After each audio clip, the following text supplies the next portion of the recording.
የሞተ ሰላታ ጅራን ይራቲ የሟቾች ቁጥር 3 ደረሰ። በዚህ ሰዓት ጠቅላይ ሚኒስትር አብይ አህመድ የሐሰት ምርጫን እንቃወማለን። ከትናንት 11 ሰዓት ጀምሮ በአሸዋ ሜዳ ቡራዮ አንፎ ከታና አስኮ የሚባሉ አካባቢዎች ላይ ዜጎች ጉዳት እንደደረሰባቸው ለኢትዮጵያ ቴሌቪዥን ተናግረዋል። ሰብስክራይብ አርጋል ሲጀመር እስከዛሬ አላረክማ አርጓ ምን ተጠብቃለህ ብሮ? ዛሬ የምርጫ ቀን ነው። በተለያዩ ቦታዎች ምርጫ የተካሄዱ ይገኛሉ። በተለያዩ ቦታዎች ደግሞ ምርጫ እየተደረገ አይደለም። በመላው ሀገሪቷ በተመሳሳይ ሁኔታ እየሄደ አይደለም። በውጭ ሀገርና በአንዳንድ ቦታዎች ደግሞ ሰላማዊ ሰልፍ እየተካሄዱ ይገኛሉ። በጣም ብዙ መረጃዎችን ወደ እናንተ ይዤ መጥቻለሁ። እስኪ ሁላችሁም አንዴ ሰብስክራይብ በማድረግ የዛሬን መረጃ ለብዙ ሰዎች እንዲደርስ የበኩሉን ይወጡ። በጣም ሰበር ዜናዎችና አዳዲስ ዜናዎችን ነው ይዤላችሁ መጫወት። እስከቻላችሁ ድረስ አብራችሁን ቆዩ። የሐሰት ምርጫን እንቃወማለን። በምርጫ ሽፋን አማራን ለመግደል የታሰበውን ሴራ እንቃወማለን። ስቶፕ አማራ ጄኖሳይድ ኢን ኢትዮጵያ። ስቶፕ አማራ ጄኖሳይድ ኢን ኢትዮጵያ።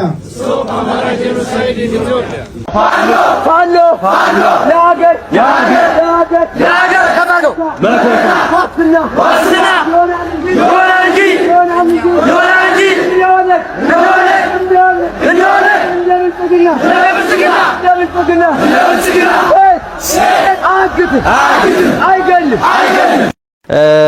ድምጻቸውን የሚሰጡ ሌሎች ዜጎችንም እንዲሁ እየተመለከትን እንገኛለን። በሌላ በኩል የኢፌድሪ ጠቅላይ ሚኒስትር ዶክተር አብይ አህመድ እንዲሁ እየተመለከትናቸው ነው። የኢፌድሪ ጠቅላይ ሚኒስትር ዶክተር አብይ አህመድ ለምርጫ ለመስጠት በበሻሻ ሃሮ ምርጫ ጣቢያ በቀጥታ መስመር እየተመለከትናቸው እንገኛለን። ድምጻቸውን ሊሰጡ ሰልፋቸውን ይዘው ቆመዋል። ከድምጽ መስጫው ፊት ለፊት ላይ እየተመለከትናቸው እንገኛለን።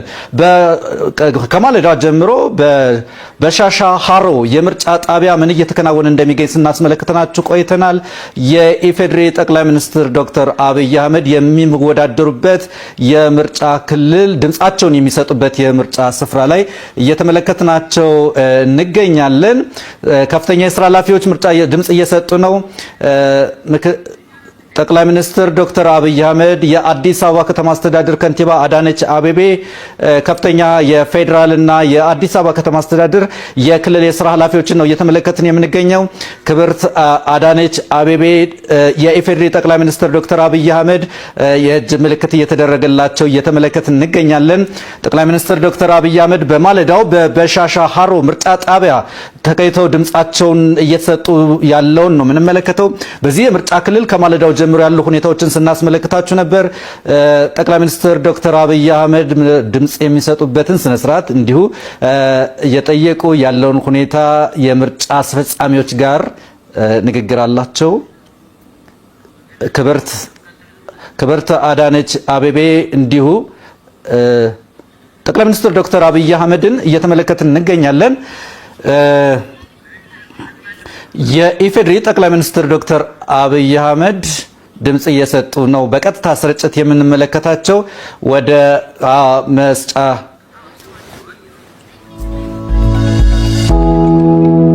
ጠቅላይ ሚኒስትር ዶክተር አብይ አህመድ በልዩ የምልክት ማድረጊያ ቦክስ ሳጥን ውስጥ የሚወስኑትን የሚመርጡትን ፓርቲ ወደሚያደርጉበት አሁን የኢፌድሪ ጠቅላይ ሚኒስትር ዶክተር አብይ አህመድ በቀጥታ ስርጭት በበሻሻ ሃሮ ምርጫ ጣቢያ ድምጻቸውን ሰጥተዋል።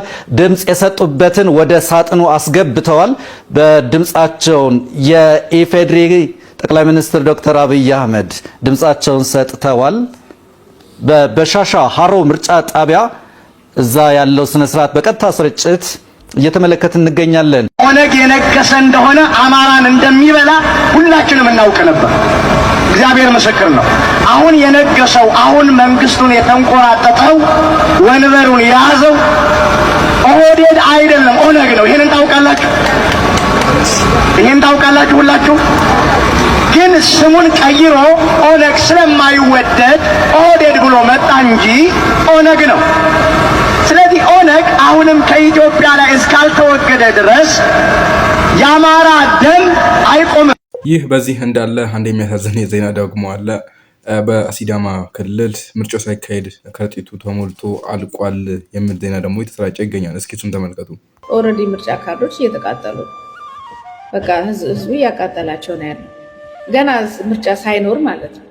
በግዱ ሰድ የተባለው ቤቱ ድረስ በተልኮ የመጣለት ሁሉ ተሰብስቦ ምርጫ ካርዱ እየተቃጠለ ያለበት ቀን ነው ያለው። ደግሞ ሌላ ቦታ ነው ወደ ደቡብ አካባቢ ነው ሲዳማ አካባቢ ተሞልቷል። አየህ ተሞልቷል፣ ካርዱ ተሞልቷል፣ ተፈርሞ ሁሉ ነገር አልቋል። በቃ ይሄ በከረጢት ተቀምጧል። ይሄንን ነው እንግዲህ በኋላ አስገብተው ቆጥረው ምርጫ አሸነፈን ምናምን ሊሉ የሚችሉት ማለት ነው። በፊትም ማለት አሁን ፋኖ እንደዚህ አይነት ቅርብ አያወጣም። አማራ ክልል ላይ፣ ትግራይ ክልል፣ በተወሰነ ደረጃ ኦሮሚያ ክልል፣ ቤኒሻንጉል በምርጫ ሊካሄድበት የሚችልባቸው መሰረቶች የሉ። ጦርነት ላይ ነው ህዝቡ። ብዙ ነገሮች መሰረተ ልማት ራሱ መደረግ ቆሟል። አንተ በጀት ለማስገባት ወይም ለህዝብ ሊጠቅም የሚችሉ ምግብና ቁሳቁስ ነገሮች ወይም ሌሎች ነገሮች ኖርማል ነገሮችን ማስገባት በማይችልበት ሁኔታ ላይ እንዴት ነው ምርጫ ሊመረጥ የሚችለው? የትክክለኛ ሳይሆን የተብኳካ ነገር ላይ ብዙ ግፍና ወንጀል ባለበት ቦታ ውስጥ መሳተፍ ተገቢ ነው ወይ የሚለውን ጥያቄ ለእነሱ ነው የምንጠይቃቸው። ያው ለሚመጣውን ነገር መዘጋጀት ነው። ሞቲቭ ምንድን ነው? ግቡ ምንድን ነው? ወንበር ማግኘት ነው? የሚኒስትርነት ቦታ ማግኘት ነው? ተጠግቶ የሆነ የተሻለ ኑሮ መኖር ነው? ወይስ ለሀገሪቷና ለህዝቧ ለውጥ ማምጣት ነው የፈለገው? ስለዚህ አሁን የሚኖርበት ፖዚሽን ይህን የመጨረሻውን ሊመልስ ይችላል። ሊመልስ ካልቻለ ሌሎቹን ነው ማለት ነው። ቅድመ ሁኔታዎችን ይሄን አስቀምጠናል እና ይሄ ካልተስተካከለ አንሳተፍም ካልክ በኋላ ገብተህ አይ ባይስተካከልም በቃ እንግባ ብለናል ብለህ ካሰብክ ከገባ በኋላ ለሚመጣው ጥያቄ፣ ለሚመጣው ቻሌንጅ፣ ላይ ለሚመጣው ነገሮች ሁሉ ክሪቲሲዝም፣ ትችት ምናምን ሁሉ ራስን አዘጋጅተህ ነው የምትገባው። ስለዚህ እውነት ለአንተ ለሀገር ነው የቆምከው ወይስ በዚህ ፌክ በሆነ ምርጫ ላይ አጃቢ ሆነ ገብተህ ለውጥም ላታመጣ መልሰህ ደግሞ ከህዝብም ተለይተህ እሱም ብቻ አይደለም ይሄ መንግስት ለሚቀጥለው 5 ዓመት ለሚያደርገው ወንጀል እንደ ተባባሪነት ገብተህ ምንድነው የምትጠብቀው? ህዝቡስ አንተን እንዴት ነው ሊያይህ የሚችለው የሚለውን ነገር በደንብ ታስቦበት ከተገባ እንግዲህ ያው የሚመጣውን መቀበል ነው። ይሄንን መንግስት ዝም ብሎ ለ5 ዓመት ሌላ የፋሽስታዊ አገዛዝ ዘመን እድል መስጠት ስለሆነ ህዝቡ በምርጫው እንዳይሳተፍ ግዴታ ከሆነበት ካርድ ምን እናንተም ብላል ወስዶ ቢፈልግ ይቅደደው ቢፈልግ እንትን ይበለው። በሽስ መውጣት መግባት አሁን እኮ ባንክ እንኳን ስትሄድ አብሮ ከፋይዳ ጋራ የታለ ምርጫ ካርድ ተብሎ እየተጠየቀ ነው። ሰው መቼም አይኖር አይባልም። ተጨንቆ ነው ያለው ማህበረሰቡ። ነገር ግን ያንን ከወሰደ በኋላ የራሱን መንገድ ፈልጎ ሳቦታጅ ማድረግ አለበት የሚባለው የውሸት ምርጫ ስለሆነ ነው። ይቻላል አዲስ አበባ ላይ ቁጭ ብለህ ይሄንን መናገር እኮ ትችላለህ። ቅድም እንዳልኩ ማለት ነው ምርጫውን 100% አሸንፈናል ማለትም ይችላል። በቃ ይሄንን ነው የምንጠብቀው ይሄንን ነው። የምርጫ ቀን ያለምንም ስጋት ህዝቡ ድምፅ እንዲሰጥ የጸጥታ ኃይሉ የትኛው የጸጥታ ኃይል በየቀኑ የሚገባው ሚሊሻ ጄኔራል ሳይቀር እንግዲህ የሰሞኑን አማራ ክልል ላይ በሚደረጉት ውጊያዎች ላይ ከአማራ ክልል አልፎ ወለጋ ላይ እንትን ያሉትን ያው ጄኔራሎች ሰምተሃል አይደል? 100% አሸንፊያለሁ ይበል። ከዛ በስጦታ በድራጉ በእንትን ዳረጎት ተደርጎ እንደተለመደው ከሱ ጎን ሊቆሙ የሚችሉ ፓርቲዎችን የተወሰነ ወንበር ይሰጣቸዋል። ከዛ በኋላ እኔ እኮ ባልሰጣችሁ ኖሮ እያለ ሙሉን ዓመት ሙሉ ባሪያ ለማድረግ ያንን ኮት እያደረገ ይቆያል። ከዛ ውጭ ግን ተመረጥኩ ቢል ማንም የሚያምነው ስለሌለ ሰውን ከማሰቃየት ዝም ብሎ 100% ተመርጫለሁ ብሎ ዜና ቢሰራ በቂ ነው። ሌላውንም እንደዚሁ ውሸት አይደል የሚሰራው 100% ውሸታሞች ሆነች 100%።